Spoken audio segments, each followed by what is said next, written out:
If you're a real estate agent and you're not using seller concessions strategically right now, you're leaving offer wins on the table. I'm going to show you exactly how the top producing agents I work with are structuring offers to win in this spring market without always being the highest number. Here's what I hear from agents all the time right now. My buyers keep losing offers. I don't know what else to tell them to do except offer more money. And I get it. Spring competition is real. Inventory moves fast. The pressure to just go higher is enormous. But the agents who are winning consistently, the ones doing it repeatedly, they've figured out that a competitive offer isn't always the highest number. It's the strongest overall package. And financing is a massive, underused part of that package. Most agents know that. Very few actually know how to deploy it. And that's what today is about. Let me walk you through 3 strategies your buyers can use right now. Strategy number 1 is the seller concession buydown.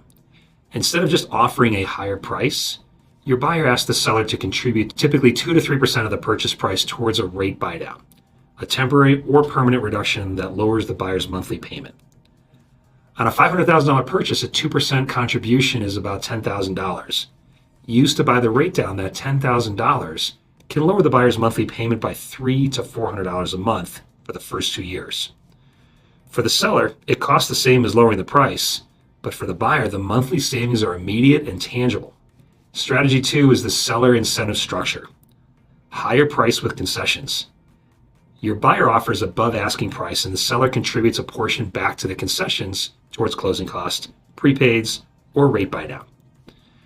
The seller nets more and the buyer's out-of-pocket drops significantly and their monthly payment stays manageable.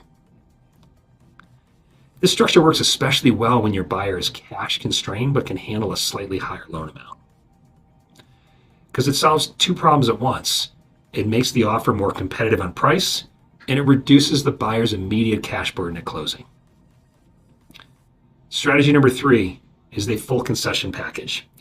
Your buyer offers a full ask or close to it and asks the seller to contribute towards closing costs and prepaid items. The buyer's out-of-pocket drops significantly, but the seller nets the same. All 3 strategies require a lender who can structure the offer correctly and communicate it clearly to the listing agent. That's where I come in. Let me give you a real scenario, and I won't use names. An agent I work with had a buyer going up against 4 other offers on a home listed at $485,000. The buyer's max was $490,000, and they couldn't go much higher. We structured the offer at $495,000 with a $9,000 seller concession towards a rate buydown. As a result, the buyer's monthly payment in year 1 came out to $380 a month lower than it would have been at the list price with no concession. Then we did 2 more things. We committed to a 21-day closing, not 30, not 45, 21 days, and I called the listing agent before the offer went in.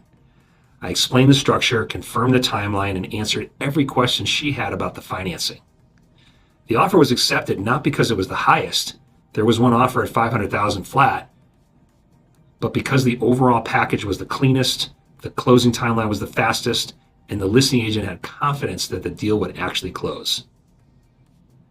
Speed and certainty matter to sellers. A clean 21-day close with a lender who picks up the phone is worth more than the extra $5,000 on paper.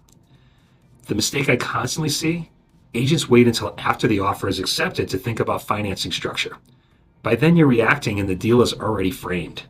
The seller has expectations and it's much harder to introduce creative structures after the fact. The agents winning with this strategy are thinking about concession structure and closing timeline before the offer is written, not after. That requires 1 phone call to your lender before you write the offer. 5 minutes. 5 minutes, and that call changes the outcome. Here's what I'd ask you to do after watching this. The next time your buyer is going into a competitive situation, call me before you write the offer. 5 minutes. Tell me the list price, tell me your buyer's budget, and let me show you what a concession structure looks like for that specific deal. We'll also talk about what closing timeline is realistic, because a faster close can be just as powerful as a better price. Second, start asking sellers' agents what matters to the seller, not just price. Sometimes a seller cares more about certainty of close and a fast timeline than top dollar. That information is gold when you're structuring. And third, come to my CE class this spring. I'm going to walk you through the full offer strategy playbook, including live examples. I work with a focus group of agents, and I'm intentional about who I partner with.